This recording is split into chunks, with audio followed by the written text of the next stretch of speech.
नमस्कार दोस्तों, हमारे चैनल पर आपका स्वागत है। जय श्री कृष्णा, राधे राधे, हर हर महादेव।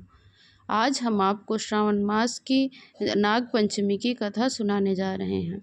आज है मंगलवार, सावन मास का तीसरा मंगलवार है, जिस दिन मंगला गौरी व्रत का विशेष पुण्य प्राप्त होता है। और साथ ही आज है नाग पंचमी, जब हम नाग देवताओं का पूजन करें, अपने कुल संतान और घर की रक्षा का आशीर्वाद मांगते हैं और माता गौरी से सुहाग, सौभाग्य और समृद्धि की कामना, तो दूसरी ओर नाग देवता से सर्प दोष निवारण और परिवार की सुरक्षा की प्रार्थना करते हैं।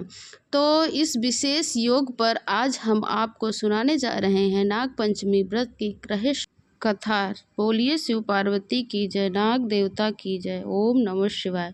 नाग पंचमी की प्राचीन कथा के अनुसार प्राचीन काल में एक सेठ जी के 7 पुत्र थे। सातों का विवाह हो चुका था। सबसे छोटे पुत्र की पत्नी श्रेष्ठ चरित्र की विदुषी और अत्यंत सुशील थी, किंतु उसका कोई भाई नहीं था। इसलिए उसका अपने मायके से भी आना जाना बहुत कम हो पाता था। बड़ी बहू ने घर लीपने के लिए पीली मिट्टी लाने के लिए सभी बहुओं को साथ चलने को कहा, तो सभी टोकरी और खुरपी लेकर मिट्टी खोदने चलने लगी। जब वह मिट्टी खोद रही थी, तभी वहां एक सर्प निकला, जिसे बड़ी बहू खुरपी से मारने लगी। यह देखकर छोटी बहू ने उसे रोकते हुए कहा, दीदी इसे मत मारो, यह बेचारा तो निरपराध है।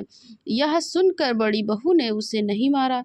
तब सर्प एक ओर जा बैठा और फिर छोटी बहू ने उससे कहा, हम अभी लौट कर आती हूँ, तुम यहाँ से कहीं मत जाना। ऐसा कहकर वह सबके साथ पीली मिट्टी लेकर घर चली गई और फिर वह कामकाज में फंसकर सर्प को वचन दिया हुआ भूल गई।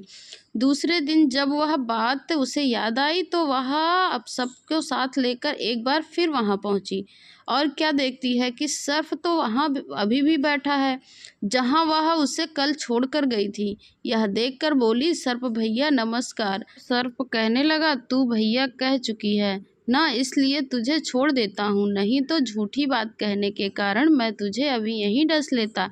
तब वह बोली, भैया मुझसे भूल हो गई है, मुझे क्षमा कर दो। सर्प बोला, अच्छा ठीक है, तू आज से मेरी बहन हुई और मैं तेरा भाई। अब तुझे जो मांगना है तू मांग ले। तब वह बोली, मेरा कोई भैया नहीं है, अच्छा हुआ आज तू मेरा भाई बन गया। मैं फिर कुछ दिन बीतने पर सर्प एक दिन मनुष्य का रूप धर छोटी बहू के ससुराल पहुंच गया और कहने लगा कि मेरी बहन को भेज दो। तो सब कहने लगे, इसका तो कोई भाई नहीं था, आज अचानक इसका भाई कहाँ से आ गया। तो वह कहने लगा, मैं दूर का रिश्तेदार हूँ, भाई हूँ, बचपन से ही इसके साथ खेला हूँ। उसने बहुत तरह की बातें करके उन्हें लोगों को विश्वास दिलाया। उनके विश्वास दिलाने पर घर के लोगों ने छोटी बहू को उसके साथ भेज दिया। चलते चलते बीच मार्ग में उसने बताया कि बहन मैं वही सर्प हूँ, याद आया तुम्हें, इसलिए तो डरना नहीं, और हाँ जहाँ चलने में कठिनाई हो वहाँ मेरी पूंछ पकड़ लेना। ऐसा कहकर वह मनुष्य से एक बार फिर सर्प में बदल गया और फिर छोटी बहू ने उसके कहे अनुसार वैसा ही किया। इस तरह वह उसके घर पहुंच गई। वहां धन ऐश्वर्य को देखकर वह हैरान रह गई। बहुत दिन तक वह वहीं रही, उसकी खूब आवभगत हुई। एक दिन सर्प की माता ने उससे कहा, बेटी मैं एक काम से बाहर जा रही हूँ, तू अपने भाई को दूध ठंडा करके पिला देना। उसे यह बात ध्यान नहीं रही, उसने अपने भाई को जल्दबाजी में गर्मा गर्म दूध पिला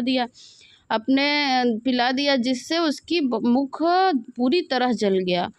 यह देखकर सर्प की माता बहुत क्रोधित हुई, परंतु सर्प के समझाने पर चुप हो गई। तब उस सर्प ने कहा कि अब बहन को उसके घर भेज देना चाहिए। तब सर्प और उसके पिता ने छोटी बहू को बहुत सारा धन, सोना चांदी, हीरे मोती, जवाहरत, वस्त्र, आभूषण आदि सब दे करके उसको उसके घर पहुंचा दिया। इतने ढेर सारा धन देखकर अब तो बड़ी बहू ने ईर्ष्या में भरकर उससे कहा, लगता है तुम्हारा भाई बड़ा धनवान है, अरे तुझे तो इससे और भी अधिक धन दे लाना चाहिए था। सर्प अभी भी द्वार पर खड़ा था, तब उसने सुना तो सारी वस्तुएं सोने को लाकर दे दी बहन को। यह देखकर बड़ी बहू फिर कहा, अरे इन्हें झाड़ने के लिए झाड़ू भी सोने की होनी चाहिए। अब की बार सर्प ने झाड़ू सोने कर ला के दे दी, अपनी बहन को दे दी। सर्प ने छोटी बहू को हीरे मणियों का एक अद्भुत हार दिया था। उसकी प्रशंसा उस देश की रानी ने भी सुनी और वह राजा से कहने लगी कि महाराज, सेठ की छोटी बहू का हार उसके पास नहीं बल्कि मेरे पास होना चाहिए। अब तो राजा ने मंत्री को आदेश दिया और वह छोटी बहू से हार लेकर शीघ्र उपस्थित हो, और यदि वह ऐसा नहीं करेगा तो उसके लिए सजा दी जाएगी। महाराज का आदेश था तो मंत्री को तो मानना ही था। मंत्री ने सेठ जी के घर जाकर कहा, सेठ जी, महारानी जी छोटी बहू का हार पहनना चाहती हैं, अपनी बहू से हार लेकर मुझे दे दो। सेठ जी ने डर के मारे बहू से हार मंगवाकर मंत्री को दे दिया। यह बात छोटी बहू को बहुत बुरी लगी। उसने अपने सर्प भाई को याद किया और उसे घर आने के लिए प्रार्थना की। भैया, रानी ने मेरा हार छीन लिया है, तुम कुछ ऐसा करो कि जब वह हार उसके गले में रहे तब तक के लिए सर्प बन जाए, और वह जब मैं वापस कर दे तो वही हार हीरे और जवाहरात के हो जाएं। सर्प ने ठीक वैसा ही किया। इधर राजमहल में जैसे ही रानी वह हार पहनती तो वह सर्प का बन जाता। यह देखकर रानी डर के मारे चीख पड़ी और चिल्लाने लगी और रोने लगी। यह सब देखकर राजा ने सेठ जी के पास खबर भिजवाई कि छोटी बहू को तुरंत भेजो। सेठ जी डर गए। अब तो राजा ने ना जाने क्या करेंगे। वह स्वयं अपनी बहू को लेकर के राजमहल में उपस्थित हुए। तब राजा ने छोटी बहू से पूछा, तूने क्या जादू टोना किया है?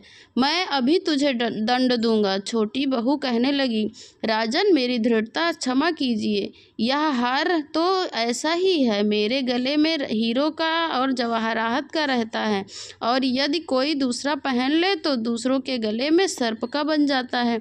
यह सुनकर राजा ने वह सर्प बना हार उसे देकर कहा, अगर तुम सच कह रही हो तो अभी पहन कर दिखाओ। छोटी बहू ने जैसे ही उसे अपने गले में पहना तो वह पहले की तरह हीरे जवाहरात का हो गया।